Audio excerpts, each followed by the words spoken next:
नमस्कार। परम आदरणीय प्रधानमंत्री जी, देश के युवाओं के लिए रोजगार सृजन की सरकार की प्रतिबद्धता का प्रतीक रोजगार मेला आज फिर से नई उमंग, नई आशाएं और युवा जोश का संदेश लेकर उपस्थित हुआ है। आज के इस आयोजन में देश भर से हजारों नवनियुक्त युवा कुछ ही समय में अपने नियुक्ति पत्र प्राप्त करने जा रहे हैं। मैं सर्वप्रथम माननीय राज्य मंत्री डॉक्टर जितेंद्र सिंह जी से स्वागत संबोधन के लिए अनुरोध करती हूँ। परमादरणीय प्रधानमंत्री जी, आपने देशवासियों से जो 10 लाख सरकारी नौकरियां देने का वादा किया था, उसी क्रम को आगे बढ़ाते हुए आज एक बार फिर से हम आपके सामने उपस्थित हैं। आज एक बार फिर आपके बटन दबाने के साथ ही 70,000 से अधिक नियुक्ति पत्र जारी कर दिए जाएंगे और आज एक बार फिर इन नियुक्ति पत्रों को प्राप्त करने वाले उम्मीदवार देश के भिन्न भिन्न राज्यों और भिन्न भिन्न केंद्रीय शासित प्रदेशों में फैले हुए हैं। नियुक्ति पत्र के साथ साथ इनमें से प्रत्येक उम्मीदवार को मिशन कर्मयोगी प्रारंभ की सुविधा भी उपलब्ध करवा दी जाएगी, ताकि अपनी नई जिम्मेवारी ग्रहण करते हुए अपने नए दायित्व के लिए वो अपने आप को प्रशिक्षित कर सके। प्रधानमंत्री जी, गत 9 वर्षों में आपके नेतृत्व में रोजगार के विषय को लेकर के प्रमुखता 2 स्तर पर काम हुआ है। जहां एक और लाखों की संख्या में सरकारी नौकरियां उपलब्ध करवाई गई, रिक्त पदों को भर दिया गया, नई वैकेंसीज पैदा की गई, वहीं साथ ही साथ आपने सरकारी नौकरी से बाहर लाखों की संख्या में रोजगार के कई अनेक विकल्प भी उपलब्ध करवाए, जिनमें से बहुत से सरकारी नौकरी से भी शायद अधिक आकर्षक रहे। उदाहरण के तौर पर सन 2016 में स्टार्टअप की पॉलिसी आई और देखते ही देखते स्टार्टअप्स की संख्या में 300 गुना वृद्धि हुई और 1 लाख तक पहुंच गए। आज हम स्टार्टअप की दुनिया में तीसरे दर्जे पर खड़े हैं। आपने अंतरिक्ष विभाग के दरवाजे खोल दिए। 2-3 वर्षों के भीतर वहां 150 से अधिक स्टार्टअप इसरो के साथ काम कर रहे हैं। आप ही के नेतृत्व में अरोमा मिशन प्रारंभ किया गया। आज हजारों की संख्या में एग्री स्टार्टअप्स का एक नया वर्ग उभर करके सामने आया है। साथ ही साथ आपने सेक्टोरल डेवलपमेंट के कार्यों को गति शक्ति प्रदान की और रातों रात रोजगार के भिन्न भिन्न साधन उपलब्ध हुए हैं। मिसाल के तौर पर जहां मेट्रो की पटरी मात्र 600 मीटर प्रति माह तैयार हुआ करती थी, आज उसकी रफ्तार बढ़ गई, 6 किलोमीटर प्रति माह की रफ्तार से वो निर्माणित हो रही है। जहां PMGSY की सड़कें मात्र 3.25 लाख किलोमीटर तक तामीर हुई थी, आज वो बढ़ करके लगभग 8 लाख किलोमीटर हो गया। जहां विश्वविद्यालय मात्र 725 थे, उनमें से 300 और अधिक केवल 9 वर्षों में जुड़े। जहां मेडिकल कॉलेज 145 थे, उनमें 250 से अधिक लगभग 270 9 साल में जुड़े। साथ ही साथ आपने नौजवानों के लिए आर्थिक एवं तकनीकी सहयोग के भी प्रावधान लाए। उदाहरण के तौर पर मुद्रा योजना लगभग 25 लाख करोड़ वितरित हुआ है और 60% से अधिक लाभार्थी महिलाएं हैं। प्रधानमंत्री स्वनिधि के तहत लगभग 40 लाख वेंडर ग्रुप्स को इसका लाभ पहुंचा है। इसी प्रकार खादी उद्योग में जो आपने सब्सिडी दी, वो लगभग 1 लाख करोड़ टर्नओवर तक खादी उद्योग जा पहुंचा है। जहां पहले खिलौनों का आयात होता था, आज निर्यात हो रहा है। प्रधानमंत्री जी, आज भी ये कार्यक्रम देश के 43 भिन्न भिन्न स्थानों पर एक साथ एक समय में देखा जा रहा है। वो सब लोग आपका संबोधन सुनने के लिए, आपका मार्गदर्शन प्राप्त करने के लिए बेचैन हैं। इसलिए और कुछ ना कहते हुए मैं अपनी बात यहीं समाप्त करता हूं। धन्यवाद माननीय मंत्री जी। रोजगार मेले की आज की कड़ी जहां एक और युवा उल्लास और उनकी ऊंची उड़ानों का संदेश लाही है, वहीं भारत के तेजी से बदलते स्वरूप, संकल्पों को सिद्धि में बदलने की गौरव यात्रा और सर्वस्पर्शी विकास की उपलब्धियों का संदेश भी लेकर आई है। इसी संदेश को सभी तक पहुंचाने के लिए प्रस्तुत है एक लघु फिल्म।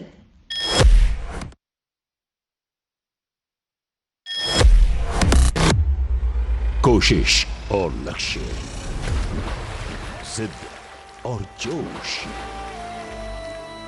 उद्यम और उत्साह, जज्बा और जीत, ये पहचान है युवा भारत की। ये मिसाल है नए भारत की। हमारी युवा शक्ति पूरी दुनिया में आशा और विश्वास भरती है। आज कौशल विकास से लेकर नवाचार और स्टार्टअप तक यशस्वी प्रधानमंत्री श्री नरेंद्र मोदी जी के नेतृत्व में देश लगातार युवाओं की आकांक्षा, ऊर्जा और उत्साह को अवसरों से जोड़ रहा है। पिछले 9 सालों में सर्वांगीण और सर्वस्पर्शी विकास के विजन के साथ ऐसी नीतियां तैयार की गईं और निर्णय लिए गए जिनसे रोजगार, स्वरोजगार, कारोबार और उद्यमिता के लिए बड़े पैमाने पर मौके बने। डिजिटल इंफ्रास्ट्रक्चर से लेकर फिजिकल इंफ्रास्ट्रक्चर तक अभूतपूर्व स्पीड और स्केल से बदलाव हुए हैं, जिन्होंने रोजगार सृजन में निर्णायक भूमिका निभाई है। 9 सालों में 10वीं से बढ़कर भारत आज दुनिया की 5वीं सबसे बड़ी आर्थिक ताकत बन चुका है। वैश्विक संस्थाएं आज भारत को ब्राइट स्पॉट बता रही हैं। दुनिया की जानी मानी कंपनियां भारत में अपनी यूनिट स्थापित कर रही हैं।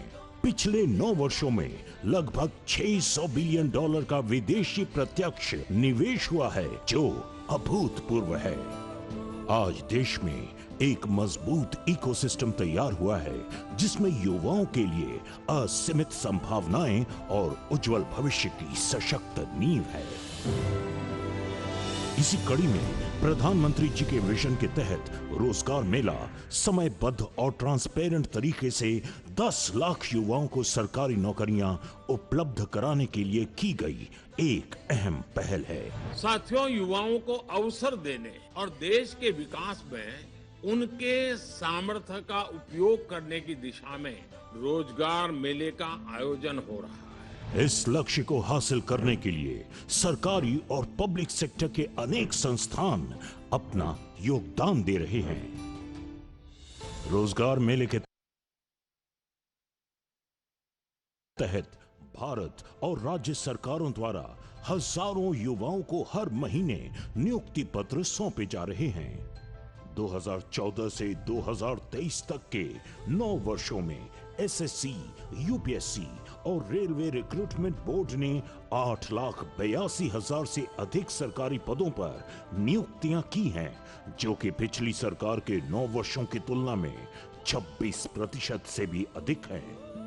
गत 9 वर्षों में मार्च 2023 तक एसएससी द्वारा की गई भर्तियां 58% बढ़कर 4 लाख से भी अधिक हो चुकी हैं। सरकार में अपनी जिम्मेदारी बखूबी निभा सके, इसके लिए सभी नवनियुक्तों को 10 लाख से भी अधिक कर्मयोगी इस पोर्टल पर प्रशिक्षण पा रहे हैं।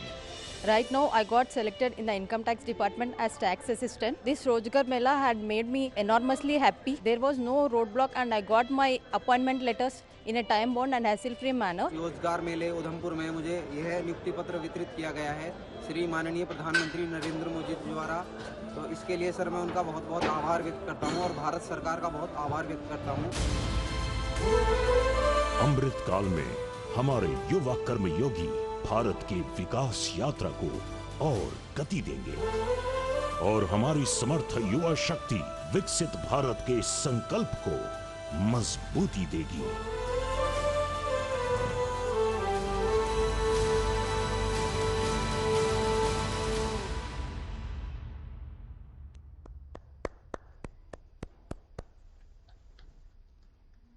मैं आदरणीय प्रधानमंत्री जी से प्रार्थना करती हूं कि वे रिमोट का बटन दबाकर नियुक्ति पत्रों के वितरण के इस राष्ट्रीय अभियान का शुभारंभ करें।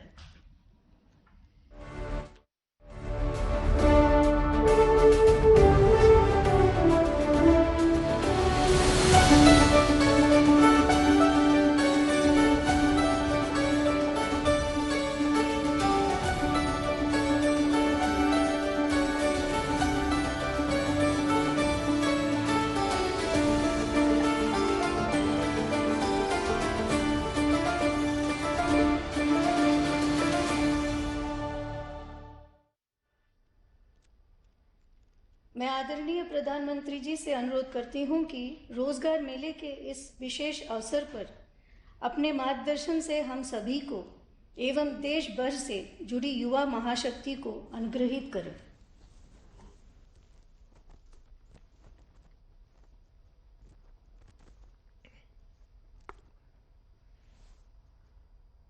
नमस्कार। राष्ट्रीय स्तर पर होने वाले ये रोजगार मेले एनडीए और भाजपा सरकार की नई पहचान बन गए हैं। आज एक बार फिर 70,000 से ज्यादा युवाओं को नियुक्ति पत्र मिले हैं। मुझे खुशी है कि बीजेपी के शासन वाली राज्य सरकारें भी, सभी बीजेपी के स्टेट में भी लगातार इस तरह के रोजगार मेले आयोजित कर रही हैं। जो लोग इस समय सरकारी नौकरी में आ रहे हैं, उनके लिए ये बहुत महत्वपूर्ण समय है। आजादी का अमृत काल अभी शुरू ही हुआ है। आपके सामने अगले 25 वर्षों में भारत को विकसित राष्ट्र बनाने का लक्ष्य है। आपको वर्तमान के साथ ही देश के उज्जवल भविष्य के लिए भी जी जान से जुट जाना है। मैं आज नियुक्ति पत्र पाने वाले सभी युवाओं को और उनके परिवारजनों को बहुत बहुत बधाई और बहुत शुभकामनाएं देता हूं। साथियों, आज भारत में प्राइवेट और पब्लिक सेक्टर दोनों में ही नौकरियों के निरंतर नए मौके बन रहे हैं। बहुत बड़ी संख्या में हमारे नौजवान स्वरोजगार के लिए भी आगे आ रहे हैं। बिना गारंटी बैंक से मदद दिलाने वाली मुद्रा योजना ने करोड़ों युवाओं की मदद की है। Startup India, stand up India जैसे अभियानों से युवाओं का सामर्थ्य और ज्यादा बढ़ा है।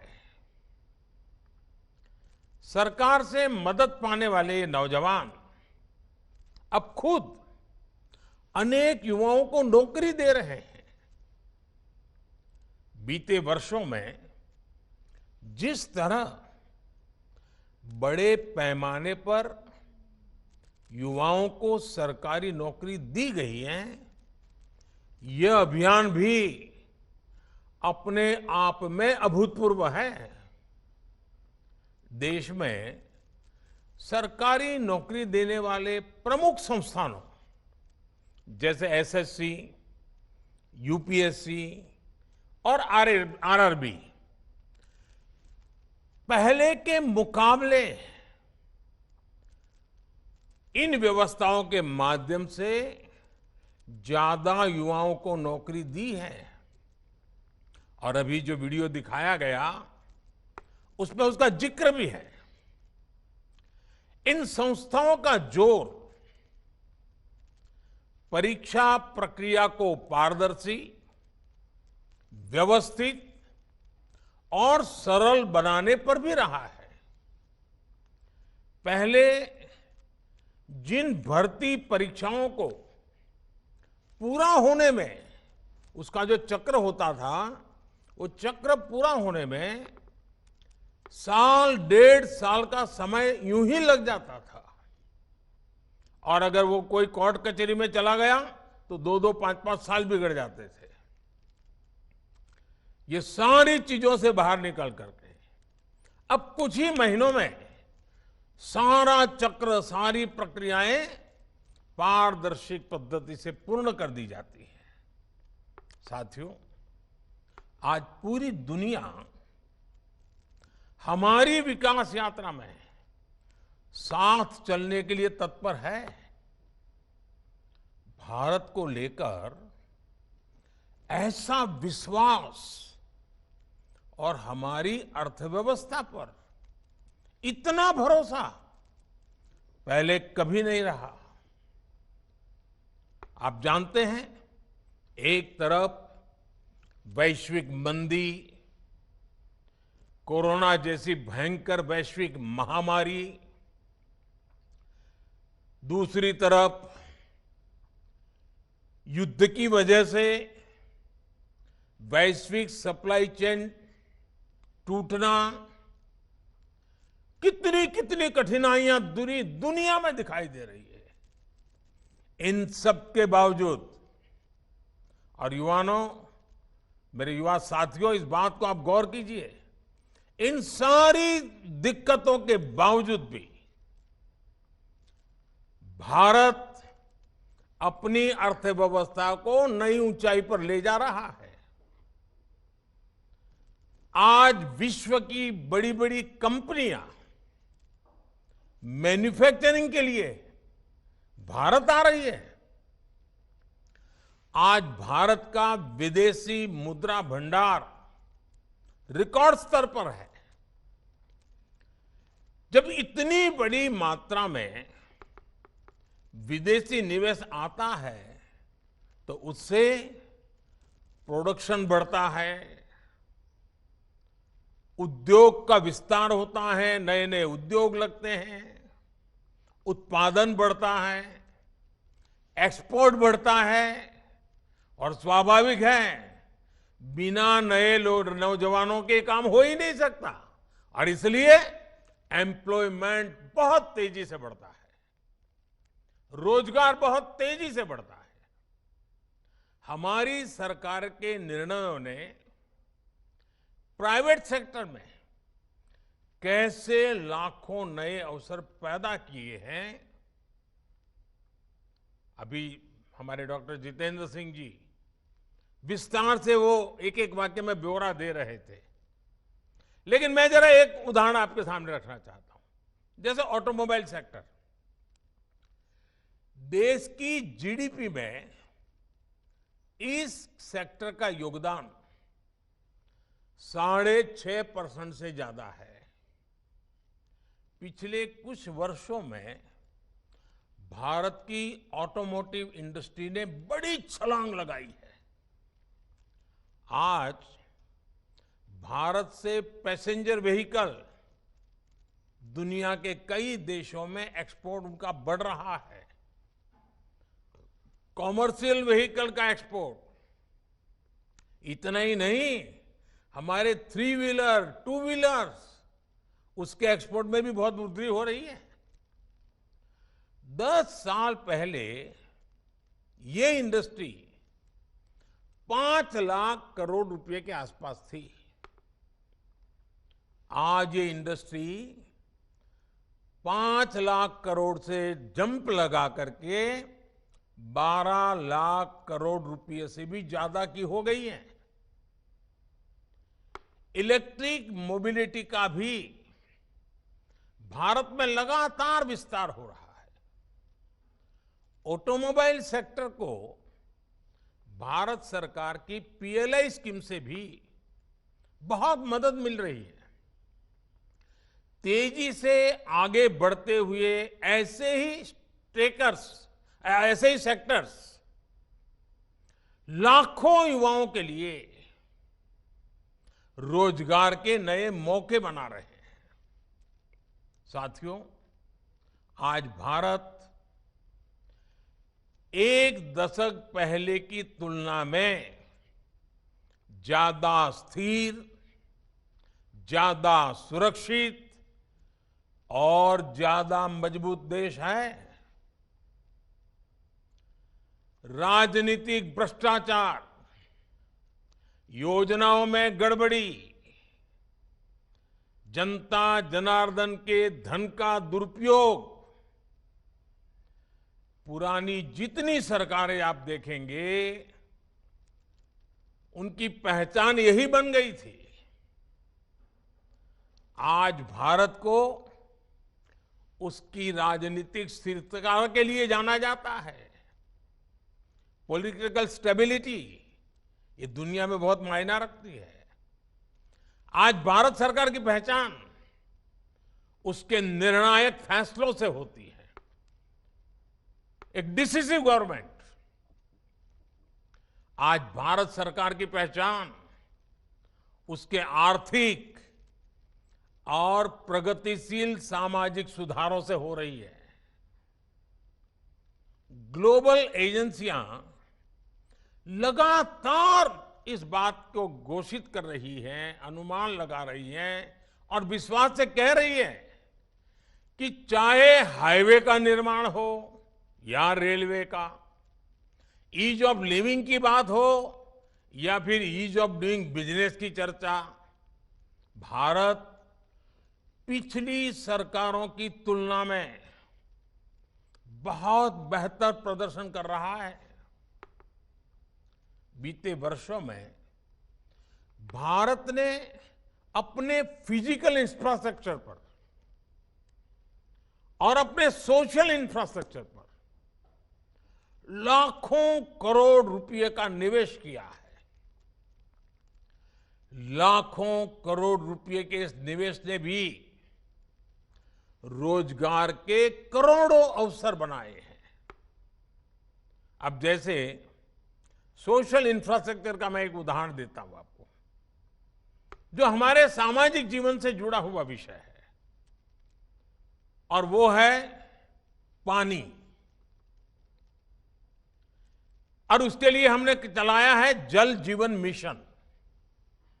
ये जल जीवन मिशन, उसके पीछे अब तक करीब करीब 4 लाख करोड़ रुपए खर्च हो चुके हैं। 4 लाख करोड़ रुपए खर्च हो रहे हैं। जब ये मिशन शुरू हुआ था तो ग्रामीण इलाकों में हर 100 में से, यानी 100 घर अगर गांव में हैं तो सिर्फ 15 घर ही थे जहां पाइप से पानी आता था। ये मैं एवरेज बता रहा हूं। 100 घर में से 15 घर में पाइप से पानी आता था। आज जल जीवन मिशन की वजह से हर 100 में से 62 घरों में पाइप से पानी आने लगा है और अभी भी तेज गति से काम चल रहा है। आज देश के 130 जिले ऐसे हैं, ये छोटा क्षेत्र नहीं है, 130 जिले ऐसे हैं जहां के हर गांव में, हर घर में नल से जल आता है।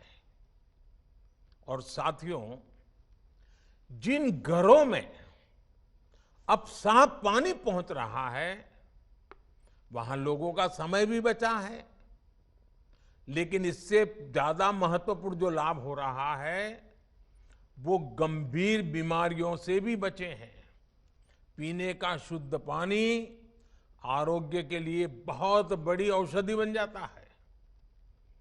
एक स्टडी में सामने आया है कि जब हर घर पाइप से पानी पहुंचने लगा तो डायरिया से होने वाली 4 लाख मौत होने से बच गई, 4 लाख जिंदगियां बच गई। यानी जल जीवन मिशन 4 लाख लोगों का जीवन बचाएगा। ये स्टडी ये भी कहती है कि हर घर जल पहुंचने से देश के गरीबों के 8 लाख करोड़ रुपए से अधिक बचने वाले हैं। यानी गरीब के घर में पैसा बचने वाला है, मध्यम वर्ग के परिवार का पैसा बचने वाला है। ये पैसे वो पानी का इंतजाम करने में, पानी से होने वाली बीमारियों के इलाज में खर्च करना पड़ता था उनको। जल जीवन का एक और बड़ा लाभ ये भी होगा कि इससे महिलाओं का बहुत सारा समय भी बचेगा। इस रोजगार मेले में नौकरी पाने वाले आप सभी समझ सकते हैं कि सरकार की एक एक योजना का कितना बड़ा मल्टीप्लायर इफेक्ट होता है। जल जीवन मिशन का उदाहरण आपके सामने मैंने रखा है। ऐसे ही आप जब अब सरकारी व्यवस्था में आए हैं तो सरकार की हर योजना को, अपने विभाग के हर लक्ष्य को तेजी से प्राप्त करने के लिए पूरी मेहनत करेंगे। ये मेरा आपसे भरोसा भी है, अपेक्षा भी है। साथियों, देश में चल रहा ये रोजगार अभियान पारदर्शिता और सुशासन, गुड गवर्नेंस दोनों का ही प्रमाण है। हम सभी ने देखा है कि कैसे हमारे देश में परिवारवादी पॉलिटिकल पार्टियों ने हर व्यवस्था में भाई भतीजावाद को बढ़ावा दिया। जब सरकारी नौकरी की बात आती थी तो उसमें ये परिवारवादी पार्टियां भाई भतीजावाद, सिफारिश और भ्रष्टाचार को ही बढ़ावा देती थी। इन परिवारवादी पार्टियों ने देश के करोड़ों युवाओं के साथ विश्वासघात किया है। 2014 में हमारी सरकार बनने के बाद अब भर्ती परीक्षाओं में पारदर्शिता भी आई है और भाई भतीजावाद भी खत्म हो रहा है। केंद्र सरकार में ग्रुप सी और ग्रुप डी की भर्ती में इंटरव्यू समाप्त होने का लाभ लाखों युवाओं को हुआ है। एक तरफ हमारी सरकार के ये ईमानदार प्रयास है तो दूसरी तरफ, और ये बात मैं चाहता हूं मेरे नौजवान पूरा समझने का प्रयास करें, हकीकतों के आधार पर कुछ बातें आ रही है। दूसरी तरफ भाई भतीजावाद है। अभी आपने एक दो दिन पहले मीडिया में आई रिपोर्ट देखी होगी, अखबारों में, टीवी पे काफी कुछ देखने को मिला। एक राज्य की उसमें चर्चा है और चर्चा क्या है? एक राज्य में cash for job cash for job के घोटाले की जांच में जो बातें बाहर निकल करके आई हैं वो मेरे देश के नौजवानों के लिए बहुत बड़ा चिंता का विषय लेके आई है। उस राज्य का क्या पद्धति है, क्या बात उभर करके आई है। नौकरी सरकारी चाहिए तो हर पद के लिए, जैसे होटल में आप खाना खाए जाए और रेट कार्ड होता है ना, हर पद के लिए रेट कार्ड है। रेट कार्ड बताया गया है और रेट कार्ड भी कैसा है, छोटे छोटे गरीबों को लूटा जा रहा है। अगर आप सफाई कर्मी की नौकरी चाहिए तो उसके लिए आपको ये रेट रहेगा, भ्रष्टाचार में इतना देना पड़ेगा। अगर आपको ड्राइवर की नौकरी चाहिए तो ड्राइवर की नौकरी के लिए ये रेट रहेगा। अगर आपको क्लर्क की नौकरी चाहिए, टीचर की नौकरी चाहिए, नर्स की नौकरी चाहिए तो आपको ये रेट रहेगा। आप सोचिए, हर पद के लिए उस राज्य में रेट कार्ड चला करता है और कटमनी का कारोबार चलता है। देश का नौजवान कहां जाएगा? ये स्वार्थी राजनीतिक दल जॉब्स के लिए रेट कार्ड बनाते हैं। अब देखिए, कुछ दिन पहले एक और मामला सामने आया था। रेलवे के एक मंत्री ने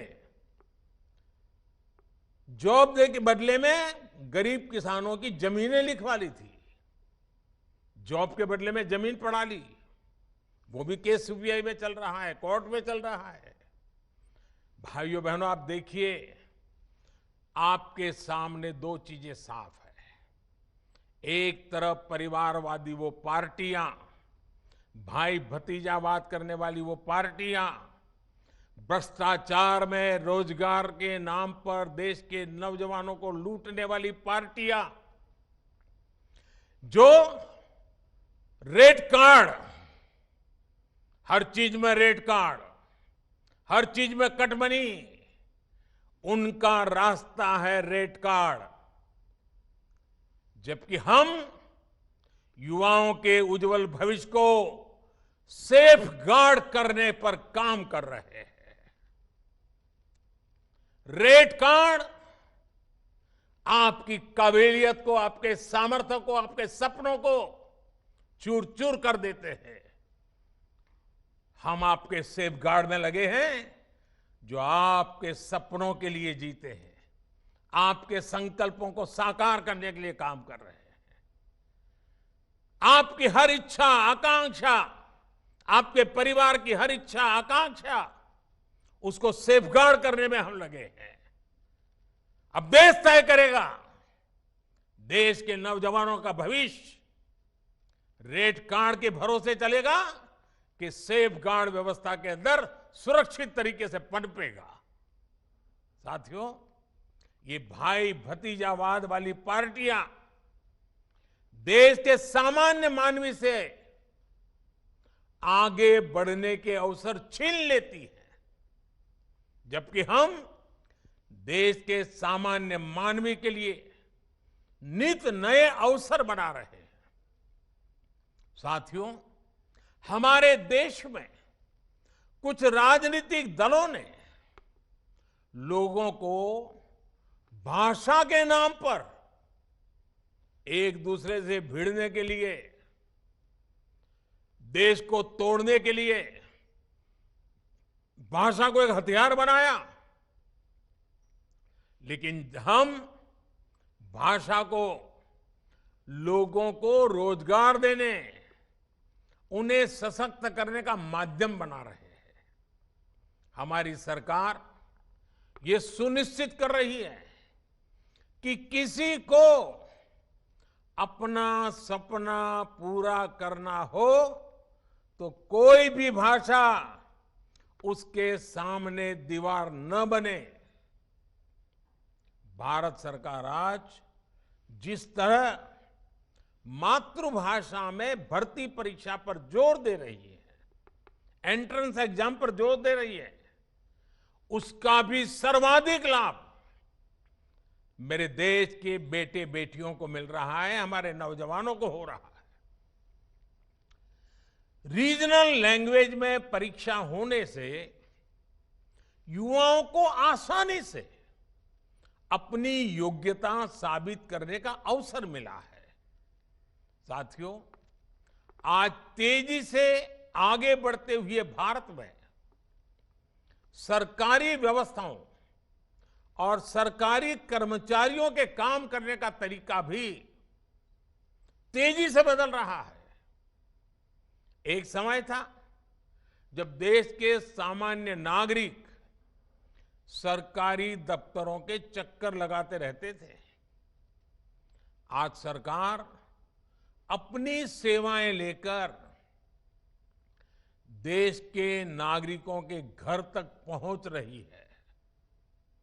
अब जनता की अपेक्षाओं को समझते हुए, क्षेत्र की आवश्यकताओं को समझते हुए हमारी सरकार लगातार काम कर रही है। विभिन्न सरकारी दफ्तर और विभाग जनता के प्रति संवेदनशील रहते हुए काम करने पर जोर, ये हमारी प्राथमिकता है। इतने सारे मोबाइल ऐप्स के माध्यम से, डिजिटल सेवाओं के माध्यम से सरकार से मिलने वाली सुविधाएं अब बहुत आसान हो गई है। पब्लिक ग्रीवांस सिस्टम को भी लगातार मजबूत किया जा रहा है। इन बदलावों के बीच आपको भी देश के नागरिकों के प्रति पूरी संवेदनशीलता से काम करना है। आपको इन सुधारों को और आगे बढ़ाना है और इन सब के साथ ही आप लगातार कुछ न कुछ नया सीखने की प्रवृत्ति को हमेशा बनाए रखिएगा। सरकार में प्रवेश ये जिंदगी का आखिरी मुकाम नहीं हो सकता है। आपको इससे भी आगे बढ़ना है और नई ऊंचाइयों को प्राप्त करना है। आपके जीवन के नए सपने, नए संकल्प, नया सामर्थ्य उभर करके आना चाहिए। और इसके लिए सरकार ने ऑनलाइन पोर्टल, ये ऑनलाइन पोर्टल जो है आई गॉड के माध्यम से नई सुविधा बनाई है। हाल ही में इसके यूजर्स की संख्या 10 लाख के आंकड़े को पार कर गई है। इस ऑनलाइन पोर्टल पर उपलब्ध कोर्सेज का आप पूरा फायदा उठाएं। आपको नौकरी में बहुत काम आएगा। आपको प्रगति करने के लिए नए रास्ते खुल जाएंगे। और मैं दोस्तों आपको यहां से आगे देखना चाहता हूं। आप भी आगे बढ़े, देश भी आगे बढ़े। ये 25 साल मेरे लिए आपकी प्रगति का भी है और हम सब के लिए देश की प्रगति का भी है। आइए अमृत काल के अगले 25 वर्षों की यात्रा में हम कंधे से कंधा मिलाकर मिलकर के विकसित भारत के संकल्प को साकार करने की दिशा में तेज गति से चल पड़े, आगे बढ़े। मैं एक बार फिर आपको और आपके परिवार को बहुत बहुत बधाई देता हूं। बहुत बहुत धन्यवाद।